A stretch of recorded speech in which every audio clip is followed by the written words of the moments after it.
Good evening बच्चों। तो चलो डिस्कस करते हैं 11वीं के डिटरमिनेंट एंड मैट्रिसेस टॉपिक को। कुछ बच्चों को या कुछ व्यूअर्स को लगता होगा, कुछ देखने वालों को लगता होगा कि सर कभी 11वीं का टॉपिक डाल देते हैं, कभी 12वीं का डाल देते हैं, कभी 10वीं का डाल देते हैं, तो मेरे लायक या मेरे काम की चीज़ कौन सी है। तो ऐसे जो बच्चे हैं जिन लोगों को यूट्यूब जो है अभी अभी ज्वाइन किए, जिनको पता नहीं है कि यूट्यूब कैसे ज्वाइन करते हैं या कैसे यूज़ करते हैं, कैसे हैंडल करते हैं, तो उन लोगों को सबसे पहला मेरा ये एडवाइस रहेगा कि उन लोगों ने सबसे पहले मेरे चैनल को सब्सक्राइब कर लेना चाहिए। और सब्सक्राइब करने के बाद व्यू चैनल करके ऑप्शन आता है। जब हम लोग उस चैनल में जाते हैं, जैसे बड़ोले सर क्लास करके आपका सब्सक्रिप्शन होगा, वहाँ पे आप जब क्लिक करोगे तो वहाँ पे व्यू चैनल करके आएगा और व्यू चैनल के अंदर प्लेलिस्ट दिखेंगी।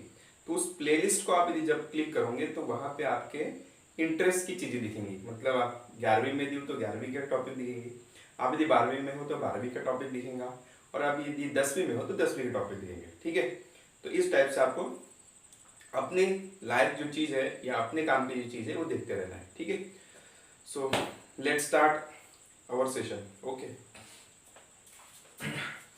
तो 11वीं के सेशन में डिटरमिनेंट एंड मैट्रिसेस, इस चैप्टर में हम लोगों ने एक्सरसाइज 4.1 कंप्लीट कर चुके हैं। अब हम लोग देखने वाले प्रॉपर्टीज ऑफ डिटरमिनेंट। ठीक है, next topic will be properties of determinant. Properties of determinant,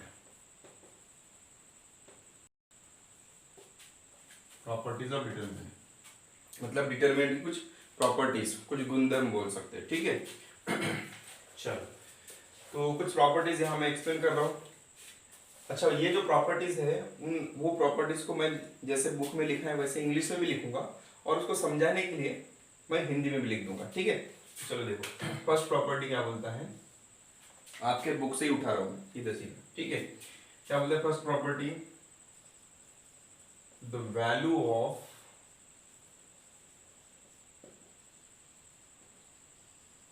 determinant remains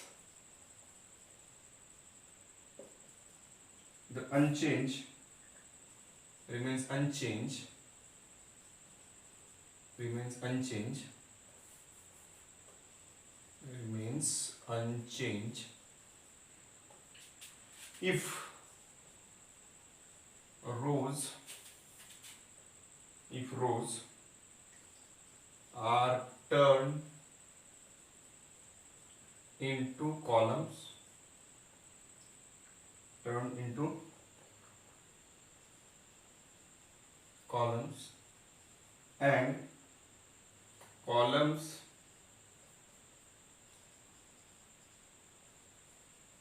are turned into rows। ठीक है, कॉलम किस में टर्न होते हैं, रोज में, और रोज किस में टर्न होते हैं, कॉलम में। ये जो टर्न वाली चीज है इसी को ट्रांसफॉर्मेशन करता है। क्या कहते हैं, ट्रांसफॉर्मेशन। ठीक है, मतलब रो का कन्वर्शन कॉलम में होना। ठीक है, रो का कन्वर्शन किस में होना, कॉलम्स में, रोज का कन्वर्शन कॉलम्स में होना, या कॉलम का कन्वर्शन रोज में होना, इस प्रोसेस को कहते हैं ट्रांसफॉर्मेशन। ठीक है, XION मतलब ट्रांसफॉर्मेशन। ठीक है, अब ये ट्रांसफॉर्मेशन क्या होता है उसको भी देखते हैं। अच्छा, पहले इस चीज को मैं हिंदी में लिख देता हूँ हिंदी में। ठीक है, हिंदी में क्या लिखेंगे, हिंदी में बोलते हैं ऐसे कि जब किसी डिटरमिनेंट के रोज को कॉलम में ट्रांसफर किया जाए या फिर कॉलम को रोज में ट्रांसफर किया जाए तो उस डिटरमिनेंट की वैल्यू कभी भी चेंज नहीं होती। ठीक है, ऐसा है, ऐसा है जब किसी डिटरमिनेंट में, ठीक है, जब किसी डिटरमिनेंट में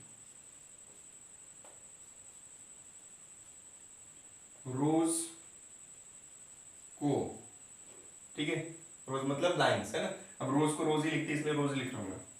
ठीक, कुछ ऐसे वर्ड होने चाहिए जो आपको प्रॉपर इंग्लिश में नहीं लिख रहे हैं, पर इंग्लिश में हम समझते हैं इसलिए मैं लिख रहा हूँ, ठीक है। जब किसी डिटर्मिनेंट में रोज को कॉलम्स में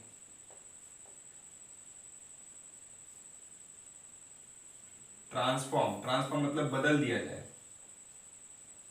बदल लिया जाए,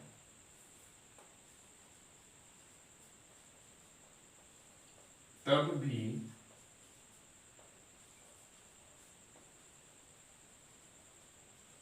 डिटर्मिनेंट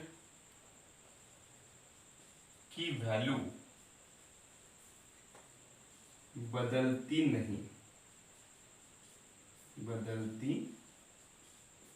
नहीं, ठीक है। ये है इसका हिंदी में अनुवाद, ठीक है। अब पूरा पूरा अनुवाद नहीं लिखेंगे अपन, लेकिन कुछ चीजें आपको समझने लायक हो जाएगी। चलो इसको समझते हैं, ठीक है, एग्जाम्पल से समझते हैं। एग्जाम्पल एक आपके पास डिटर्मिनेंट है 2 4 5 6 इस टाइप से, ठीक है। ये वाला जो है, ये वाले इसको कहेंगे रो R1, ये आ गया R2, ये है कॉलम 1 और ये है कॉलम 2, ओके। अब इसको थोड़ा सॉल्व करके देखते हैं। तो सॉल्व करने के बाद कितना हो जाएगा 12 और ये 4 गुना 5 है ना, 6 गुना 2 सॉरी 6 गुना 2 12 और 5 गुना 4 20 और माइनस करो तो यहाँ आंसर आ जाएगा -8, ठीक है। 20 में से 12 गया 8 और बड़े नंबर का साइन -8, ओके।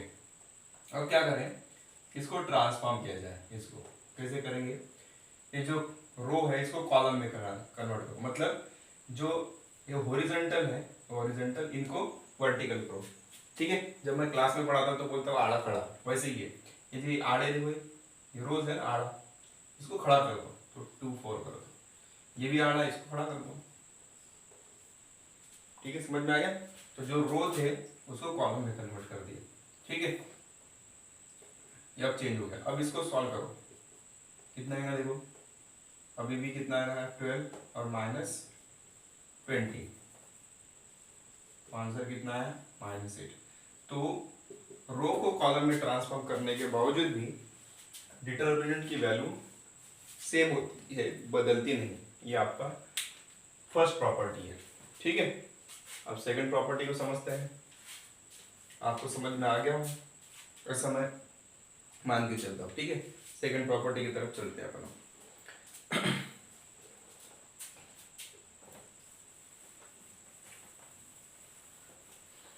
सेकंड प्रॉपर्टी की तरफ चलते हैं। अच्छा, और एक एग्जांपल बता देता हूँ। यहाँ पे 3x3 का ले लेते हैं। चलो एक बी मैट्रिक्स ले लेते हैं, बी डिटरमिनेंट ले लेते हैं। यहाँ ए डिटरमिनेंट लिए थे, अब बी डिटरमिनेंट ले लेते हैं। Let B determinant equal to क्या लूँ, आप बोलो। हाँ चलो, कुछ बच्चों ने बोल दिया, मुझे सुनाई आ गया। क्या बोले, ये लो 1 0 2 और 5 6 3, ठीक है, ठीक है। और हाँ -1, ओके, देन 2 और क्या क्या क्या 4, ठीक है, ओके 4 लेते हैं, ठीक है। कुछ बच्चों ने ये सजेस्ट किया तो मैं लिख दिया, ठीक है। आगे बढ़ते हैं। अब इसका डिटरमिनेंट निकालते हैं, सॉल्व करो। ये फर्स्ट है ना, ये 1 ले लिए। अब 1 लेने के बाद 1 जो है ये फर्स्ट रो फर्स्ट कॉलम का एलिमेंट है, तो फर्स्ट रो फर्स्ट कॉलम को छुपाओ। ये फर्स्ट रो फर्स्ट कॉलम को छुपाओ, जो दिखता है वो लिख लो। क्या लिख रहा है 6 3 2 4, ठीक है। फिर 0 लिखना होता है, तो 0 लिखने की आवश्यकता नहीं है ना, यहाँ -0 लिखना पड़ता है ना, ऐसा -0, तो उसको लिखने की आवश्यकता नहीं, क्योंकि 0 इंटू एनीथिंग 0 हो जाएगा। तो फिर +2।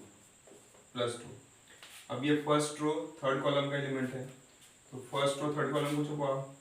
क्या लिख रहा है 5 6 -1 2, सॉल्व करो। कितना आएगा, ये हो जाएगा 24 -6 + 2 10 + 6, है ना।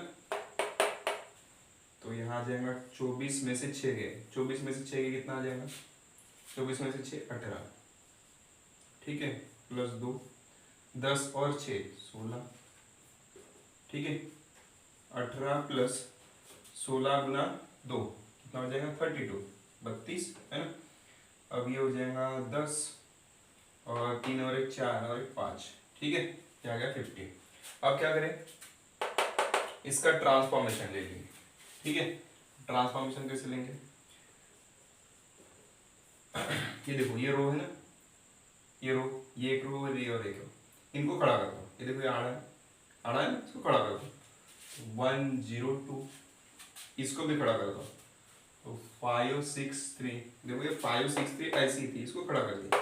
फिर -1, फिर 2 और 4, ठीक है। अब चेक करो, अब डिटरमिनेंट आता है कि नहीं, इतना ही आता है कि नहीं, चेक करो।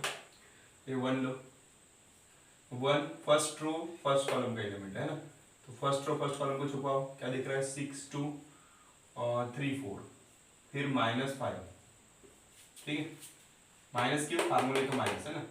First row second column, first row second column छुपाओ, क्या दिख रहा है 0 2 2 4, ओके, प्लस -1, क्यों -1, अरे -1 है इसलिए, और प्लस क्यों, अकॉर्डिंग टू फार्मूला।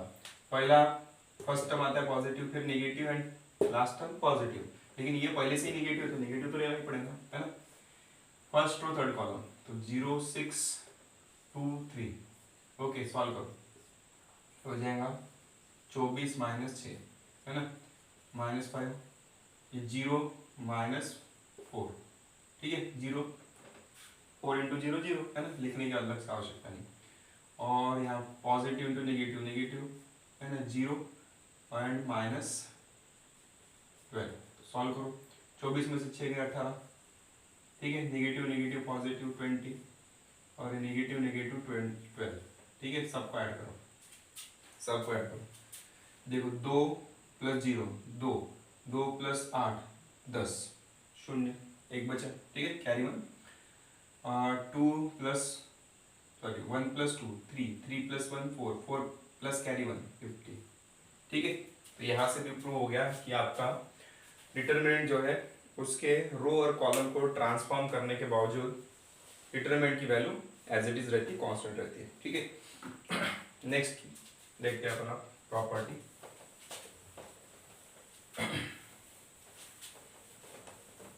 साथ साथ में नोट किया करो आप लोग, ठीक है। नोट करोगे तो आपको बहुत अच्छे से समझेगा, या तो फिर ऐसा करो एक बार पूरा वीडियो देख लो, फिर पॉज करो या फिर उसको बैकवर्ड लो और फिर नोट करो, ठीक है, वैसा भी आपको समझ में आ सकता है, ठीक है। नेक्स्ट प्रॉपर्टी है सेकंड प्रॉपर्टी, प्रॉपर्टी सेकंड, ठीक है, यहाँ से लिख देता हूँ सेकंड प्रॉपर्टी। सेकंड प्रॉपर्टी क्या बोलता है कि इफ एनी टू रोज और columns of a determinant are interchange, interchange है वो ट्रांसफॉर्म नहीं है, ठीक है, यहाँ लिख देता हूँ। इफ एनी टू रोज और columns of a determinant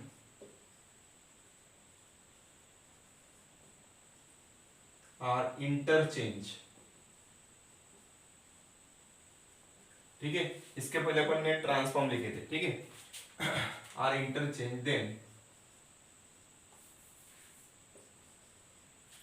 the value of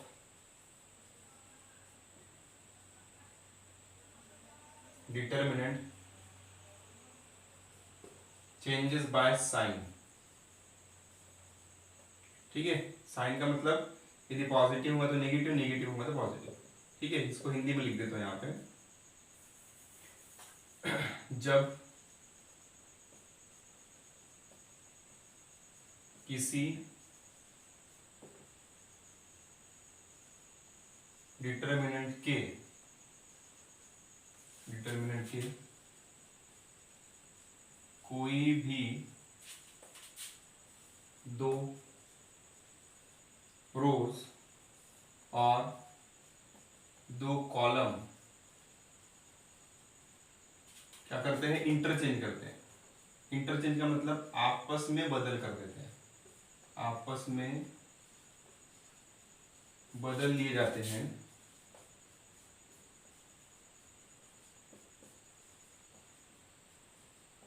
तब डिटर्मिनेंट की वैल्यू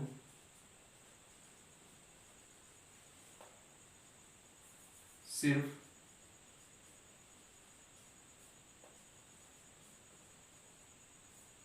चिन्ह से बदलती है। चिन्ह का मतलब यहाँ पे निगेटिव पॉजिटिव उस चिन्ह की बात कर रहे हैं, बदलती है। ठीक है, चिन्ह का मतलब यहाँ पॉजिटिव और नेगेटिव की बात कर रहे हैं। ठीक है, एग्जांपल लेते हैं, उससे समझेंगे। ए मैट्रिक्स ले लो, सॉरी ए डिटरमिनेंट ले लो, 1 1 ने लेके परेशान हो गए। ठीक है, ऐसा लेते हैं 2 -3 5 6 6 की जगह 7 ले लेते हैं। ठीक है, चलो सॉल्व करो इसको, कितना हो जाएगा 14 + 15 हाउ मच 29। ओके, अब इसको क्या करेंगे, अब क्या करें देखो, अब क्या ऐसा ऐसा कर दो, देखो R1 इंटरचेंज विथ R2, ये R1 है, ये R2 है, इसको इंटरचेंज करते हैं तो देखो क्या होगा डिटरमिनेंट, ये ऊपर जाएगा 5 7 और ये नीचे आएगा 2 -3। ठीक है, तो आप देखो क्या होगा, मल्टीप्लाई करो, कितना आएगा -15 एंड -14 कितना -29, ये 29 और ये -29, तो देखो फर्क क्या होगा। इसको मैं यदि सपोज A1 मानता हूँ, ठीक है, ये A है और ये A1 है, दैट इज हम ऐसा बोल सकते हैं A = -A1। ठीक है, इंटरचेंज होते समय, ये इंटरचेंज होते समय वैल्यू जो है ये पॉजिटिव है, तो आंसर क्या आएगा निगेटिव जब इंटरचेंज किए। ठीक है, वैसे ही और इसके ऑपरेशन की जगह मैं दूसरा और लिख रहा हूँ, और क्या C1 इंटरचेंज विद C2, ये जो कॉलम है C1 को C2 से इंटरचेंज कर दो, तो देखो क्या होगा, सपोज ये A2 आएगा यहाँ से। ठीक है, अलग डिटरमिनेंट ले ले, इसको A1 तो इसको A2, तो ये इसको उठा के आप रखो, तो -3 7 और इसको उठा और यहाँ रखो 2 5, फिर से क्रॉस मल्टीप्लाई करो, तो -15 एंड -14 हाउ मच 20। ठीक है, तो कॉलम ट्रांसफॉर्म करो, कॉलम इंटरचेंज करो या फिर रो से इंटरचेंज करो, तब भी आपका डिटरमिनेंट जो है वो सिर्फ साइन से चेंज होगा, तो पॉजिटिव का नेगेटिव, नेगेटिव से पॉजिटिव, इतने हैं। ठीक है, तो 2 प्रॉपर्टीज यहाँ डिस्कस कर लिया अपन ने, थर्ड प्रॉपर्टी अपन डिस्कस करते हैं अभी। आई होप आप लोगों ने ये समझ लिए होंगे, साथ में पूछ ले रहे थे। ठीक है, और अब कर रहे हैं अपन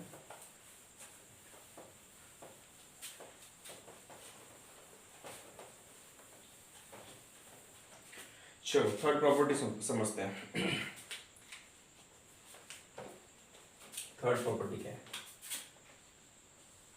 थर्ड प्रॉपर्टी बोलता है कि किसी भी डिटरमिनेंट के कोई भी 2 रोज या कोई भी 2 कॉलम यदि आइडेंटिकल है, आइडेंटिकल का मतलब किसी 2 रो के पूरे एलिमेंट सेम है या किसी 2 कॉलम के एलिमेंट यदि सेम है, तो उनका डिटरमिनेंट की वैल्यू क्या आएंगी 0 आएंगी। चलो देखते हैं, समझिए, पहले इंग्लिश में लिख देता हूं मैं, if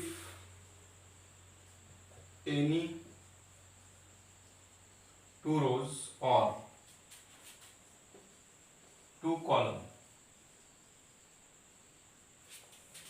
of a determinant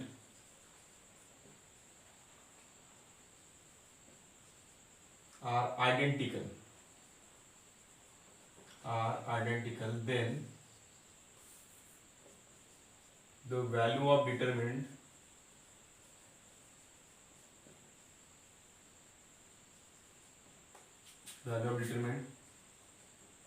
will be 0। ठीक है, वैल्यू ऑफ डिटरमिनेंट क्या होगा 0 हो जाएगा। तो समझते हैं, हिंदी में लिख देता हूं यहाँ पे, जब किसी डिटरमिनेंट के कोई भी 2 रोज या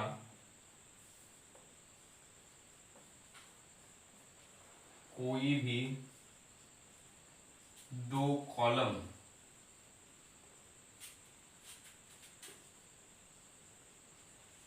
समान हो जाए तब डिटर्मिनेंट की वैल्यू शून्य हो जाती है।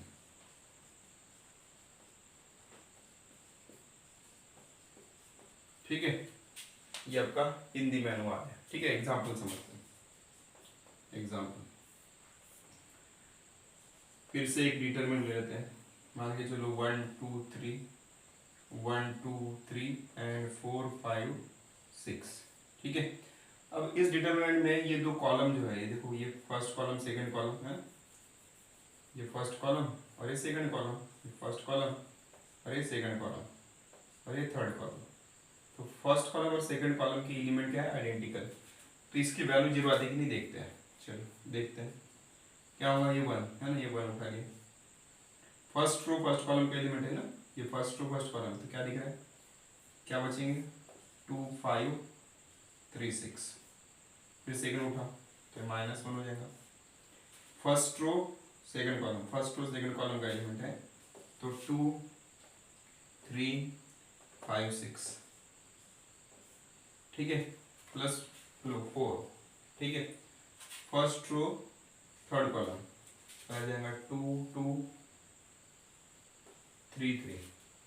ठीक है, आगे बढ़ते हैं।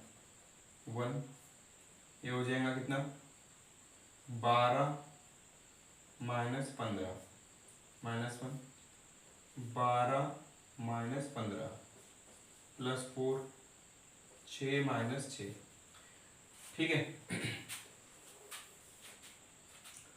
तो ये 1, 15 में से 12 गया तो -3, फिर -1 है यहाँ, फिर 15 में से 3 गए तो फिर से -3 और प्लस 4।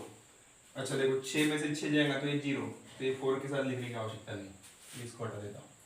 अब देखो ये 1 × -3 निगेटिव निगेटिव पॉजिटिव तो 3, तो आंसर क्या आएगा, 0।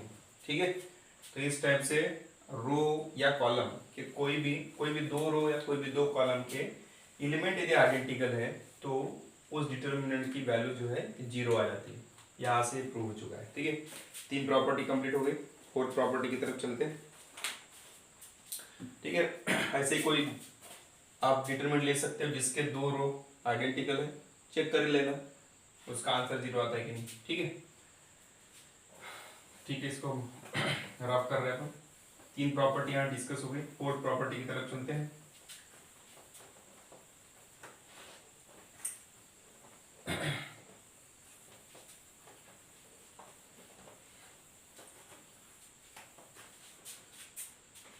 चलो 4th प्रॉपर्टी क्या कहती है उसके तरफ समझते हैं, उसको समझते हैं। 4th प्रॉपर्टी क्या बोलता है। अच्छा, 4th प्रॉपर्टी को लिखने के पहले, मतलब इंग्लिश में लिखने के पहले मैं उसको पहले एग्जाम्पल से समझाता हूँ, फिर अपन लिखेंगे। ठीक है, एग्जाम्पल समझो। चलो देखो, एक आपके पास डिटरमिनेंट है, मान के चलो 5 2 -1 और -3 लेते हैं। ठीक है, इस टाइप से इसको सॉल्व करें तो ये हो जाएगा -15 -2 × 1 तो -2 है ना, निगेटिव करके, तो ये -15 + 2 मीन्स -30 आंसर। अब क्या करें, इस a को यदि मैं 5 से मल्टीप्लाई करता हूँ, सपोज 5 लो 6 लो, कोई भी नंबर, 5 लो कि 4 लो, कौन सा लो, बोलो बोलो। चलो -6 बोले किसी ने, -6, तो -6 × a, तो -6 5 2 -1 -3। ठीक है, अब क्या करें, ये अंदर देखो है ना, ये -6। देखो यहाँ पे एक चीज आपको याद रखनी है, मैट्रिक्स में ये जो कांस्टेंट टर्म है ये सबके साथ मल्टीप्लाई होता है, लेकिन वही हम डिटरमिनेंट की बात करें तो ये जो कांस्टेंट बाहर है ये कोई भी एक रो के साथ, रो के एलिमेंट के साथ, या कोई भी एक कॉलम के एलिमेंट के साथ मल्टीप्लाई होगा। ठीक है, मतलब इस -6 से आप इस रो को मल्टीप्लाई कर सकते हो, या तो इस रो को मल्टीप्लाई कर सकते हो, या तो फिर इस कॉलम को मल्टीप्लाई कर सकते हो, या तो इस कॉलम को। या बोल रहा हूँ मैं हर बार, और की बात कर रहा हूँ, हर एक एलिमेंट के साथ मल्टीप्लाई नहीं होगा, ठीक है।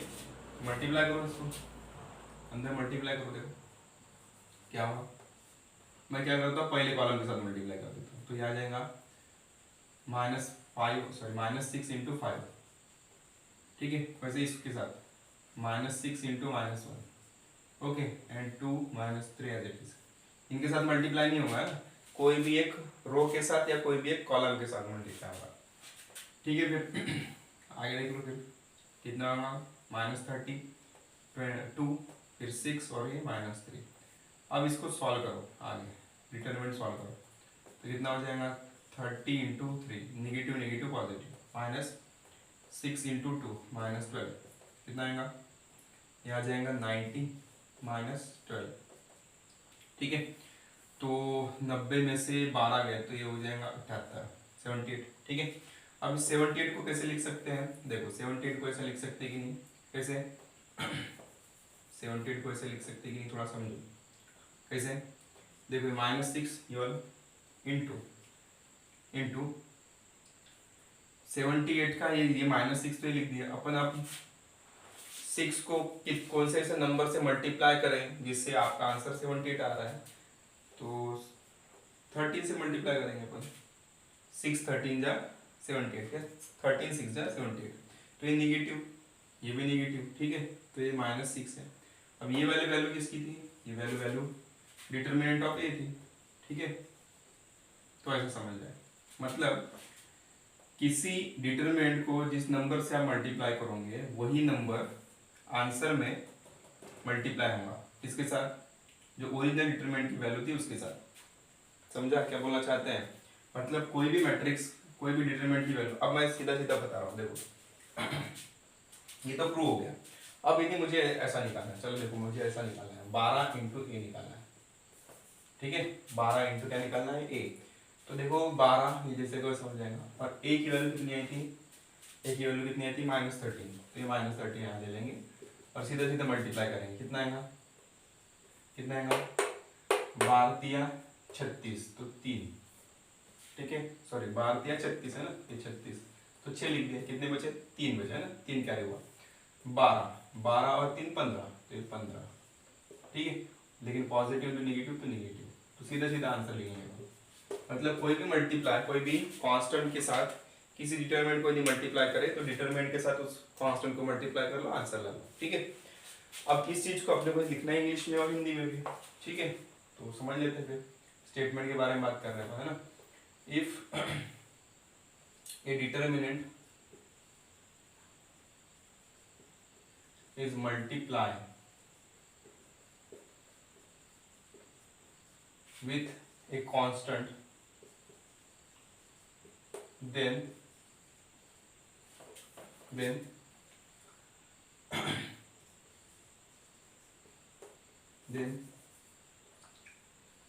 the value of determinant, then the value of determinant will be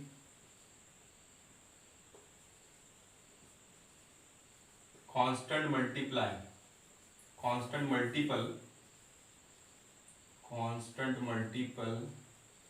of determinant, ठीक है।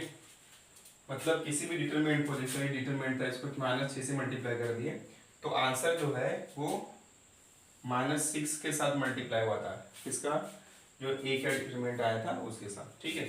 अब इसको हिंदी में समझते हैं, क्या समझेंगे, जब किसी डिटरमिनेंट को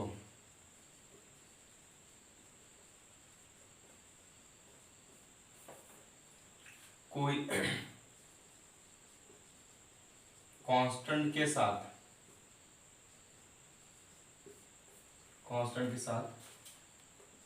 गुना या गुणाकार, है ना, गुना किया जाता है, गुना किया जाता है,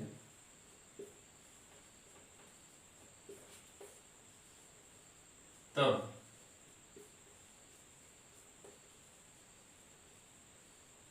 डिटर्मिनेंट के वैल्यू में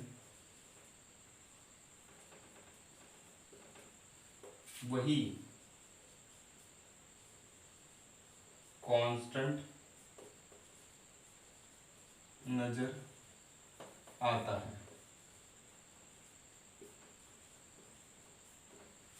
ठीक है, वही कांस्टेंट नजर आता है। या फिर हम ऐसा भी बोल सकते हैं कि डिटरमिनेंट की वैल्यू में उस कांस्टेंट के साथ डिटरमिनेंट की वैल्यू मल्टीप्लाई की जाती है, ऐसा भी लिख सकते हैं। ठीक है, तो ये था अपना फोर्थ प्रॉपर्टी।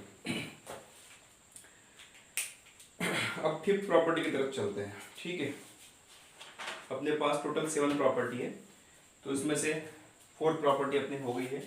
फिफ्थ प्रॉपर्टी की तरफ चलते हैं।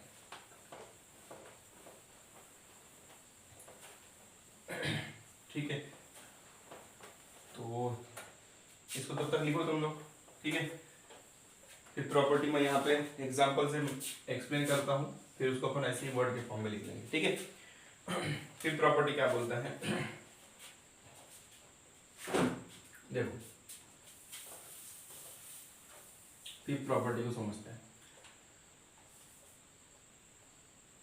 मान के चलो एक अपने पास डिटर्मिनेंट है 2, यहाँ ले लेते हैं 5 और यहाँ ले लेते हैं 7। ठीक है, 5 और 7, और यहाँ ले लेते हैं -3 और -2 सपोज, या -3 2 ले लेते हैं। ठीक है, ये अब क्या करें, इसको सॉल्व किया जाए। देखो कितना आंसर आएगा, ये 10 + 21 है ना, कितना आ जाएगा 31।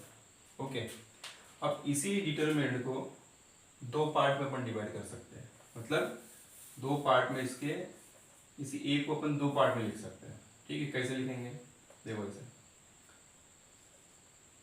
ए इक्वल टू, इसको ऐसा लिखो, देखो कैसे 3 + 2, इसे लिखो 3 + 2, और इसको लिखो 5 + 2, फिर ये -3 और ये 2। ठीक है, कैसे किया, देखो यहाँ से 2 यदि निकाले होंगे अपने यहाँ से, तो वैसे ही 2 यहाँ से भी निकालना चाहिए, मतलब इस वाले से भी जितना नंबर यहाँ से निकालोगे उतना नंबर यहाँ से भी निकालना चाहिए। ऐसे जब निकालोगे तब अब आगे क्या कर सकते हो बताओ, अब आगे क्या कर सकते हो, देखो अब क्या करो, ये 3 5 -3 2, 3 5 -3 2 ऐसा लिखो, प्लस इसको भी ले लो, कैसे लोगे, 2 -3 2 4, 2 -3 2 4, सॉरी 2 -3 2 2 है ना, 2 -3 2 2। अब क्या करें, सॉल्व किया, जब देखो सॉल्व करते हैं, कितना आ रहा है, ये हो जाएगा 6 और +15 है ना, प्लस इसको सॉल्व करो, ये कितना हो जाएगा 4 + 6, करेक्ट है, ये हो जाएगा कितना 15 और 6 21, और 6 और 4 10, तो आंसर कितना है 31। ये आंसर है। देखो इसका मतलब क्या है, इसका मतलब ये है, किसी डिटर्मिनेंट को हम 2 पार्ट में यदि लिखते हैं, ठीक है, लेकिन वो 2 पार्ट में क्या आना चाहिए, सम आना चाहिए। ठीक है, सम ऑफ 2 पार्ट्स। जब किसी मैट्रिक्स में जब किसी डिटरमिनेंट को हम लोग 2 पार्ट में लिखेंगे अलग अलग, और वो भी कैसे, सम के साथ, मतलब प्लस साइन लगा के, अधिक का साइन लगा के। ठीक है, तो ये जो आंसर आएगा ओरिजिनल डिटरमिनेंट का, वो आंसर और ये जो 2 पार्ट में डिवाइड किए उसका आंसर मैच करेगा। ठीक है, समझ में आ रहा, तो ये तो समझ में आ गया है ना। तो देखो ऐसे इसको इंग्लिश में लिखना है, वैसे आप इंग्लिश में अपने लैंग्वेज में लिख सकते हो, लेकिन तुम्हारे बुक में दिया है तो तुम लोग वही से इसको लिख लेना है। ठीक है, मैं भी वही लिखवा के दे सकता हूँ, लेकिन अभी तक तो लिखवा के दिया हूँ, अब आगे आप करो। ठीक है, तो फिफ्थ वाला जो इंग्लिश के फॉर्म है वो आपको लिख लेना है। ठीक है, बुक में से एज इट इज भी छाप सकते हो, कोई प्रॉब्लम नहीं है, लेकिन ये जो हिंदी वाला है वो अपने हिसाब से आपको लिख लेना है। ठीक है, ताकि जब भी आप फ्यूचर में पढ़े तो आपको इजीली समझ में आ जाए। ठीक, तो फिफ्थ यहाँ पे कवर हो गया। सिक्स देखते हैं। सिक्स, ठीक है, सिक्स प्रॉपर्टी को समझते हैं। आप लिख पाओगे ना फिफ्थ के लिए कि लिखवा के दे दे? लिखवा के दे दे, ठीक है, लिखवा के दो क्या? कुछ बच्चे बोल रहे लिख लेंगे, ठीक है, तो ओके लिख लेना, ठीक है। अब नेक्स्ट प्रॉपर्टी अपन देख रहे हैं, नेक्स्ट प्रॉपर्टी देख रहे हैं अपन सिक्स प्रॉपर्टी, ठीक है।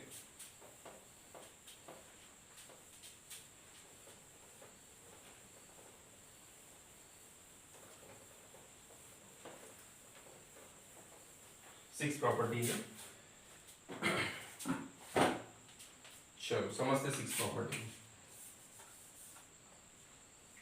Six property, let A determinant ले लेते हैं अपन, 3 -2 4 और यहाँ 7 लेते हैं, ठीक है।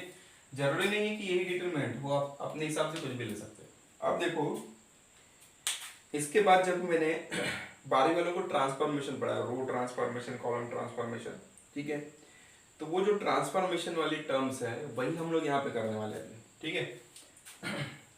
तो अभी मैं यहाँ पे यदि ऐसा करता हूँ, देखो ये रो 1 है और ये रो 2 है, रो 1 है और रो 2 है, तो क्या होगा इसमें?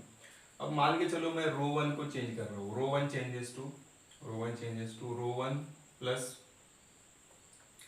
2 टाइम्स रो 2, ठीक है, अपने अपने हिसाब से मनगढ़ंत में डाल दिया, ठीक है, R1 प्लस 2 टाइम्स R2 ऐसे कर दिया। तो देखो R1 को चेंज कर दिया तो ये क्या हो जाएगा, देखो ये हो जाएगा 3 प्लस 2 टाइम्स R2 मतलब ये वाला एलिमेंट, ये R1 है, इसको चेंज करना है अपने को, तो ये जैसे वैसे रहेंगे, इसमें हम इसको ऐड करेंगे, ठीक है, तो 3 प्लस 2 टाइम्स R2 में क्या है 4, वैसे ही -2 प्लस 2 टाइम्स R2 में क्या है 7, ठीक है, और R2 तो एज इट इज है 4 और 7। अब थोड़ा सॉल्व किया जाए, क्या होगा ये 8 और 3 11 है ना, -2 7 दूना 14, 14 में से 2 गए कितना 12, ये 4 और 7, ठीक है, इतना तो समझ में आ गया। ओके, अब इसको सॉल्व करके देखो इसका आंसर कितना आता है, कितना आता है 21 माइनस, ये नेगेटिव है तो नेगेटिव नेगेटिव पॉजिटिव हो जाएगा, यहाँ नेगेटिव होगा ना फार्मूले में, और यहाँ से आंसर जाएगा नेगेटिव आएगा, तो नेगेटिव नेगेटिव पॉजिटिव, तो 8 21 और 8 29। ओके, इसको देखते हैं इसका आंसर कितना आता है, देखते हैं, ये हो जाएगा 77 माइनस 48, इसका आंसर भी 29 जा रहा है, हालांकि देख लो 7 में से 8 नहीं जाता तो 17 मान के चलेंगे, 17 में से 8 या 9, फिर 12 जो यहाँ से उधार लिए थे वो यहाँ पे ले लेंगे, यहाँ पे एक तो यहाँ पे कंसीडर करो या तो यहाँ पे कंसीडर करो, तो 7 में से 5 गया तो बचा 2। तो इसका मतलब ये है किसी डिटरमिनेंट में हम लोग यदि ट्रांसफॉर्मेशन वाले ऑपरेशन करते हैं, रो करो या कॉलम करो कोई फर्क नहीं पड़ता है ना, किसी भी डिटरमिनेंट में हम लोग रो ट्रांसफॉर्मेशन अप्लाई करो या कॉलम ट्रांसफॉर्मेशन अप्लाई करो तो भी डिटरमिनेंट की वैल्यू हमेशा कांस्टेंट ही होंगी। ये देखो कांस्टेंट आ रही है, ठीक है, समझ में आ रहा है? तो इस टाइप से आपको नोट कर लेना है, और हाँ इंग्लिश में जो आपको स्टेटमेंट दिया वो भी आपको लिख लेना है, और साथ साथ में हिंदी में भी लिख लेना है, ठीक है। तो यहाँ से आपका 6th प्रॉपर्टी कंप्लीट हो गई। अब 7th प्रॉपर्टी की तरफ चलते हैं। 7th प्रॉपर्टी क्या कहते हैं वो भी समझते हैं, इसको रफ कर देता हूँ, ठीक है, रफ कर देंगे, चलो।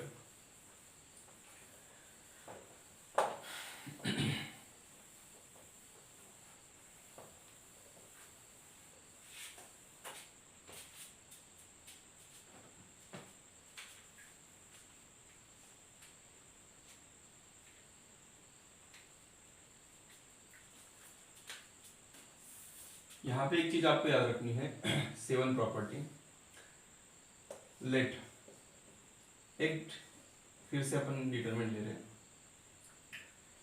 2 0 0 5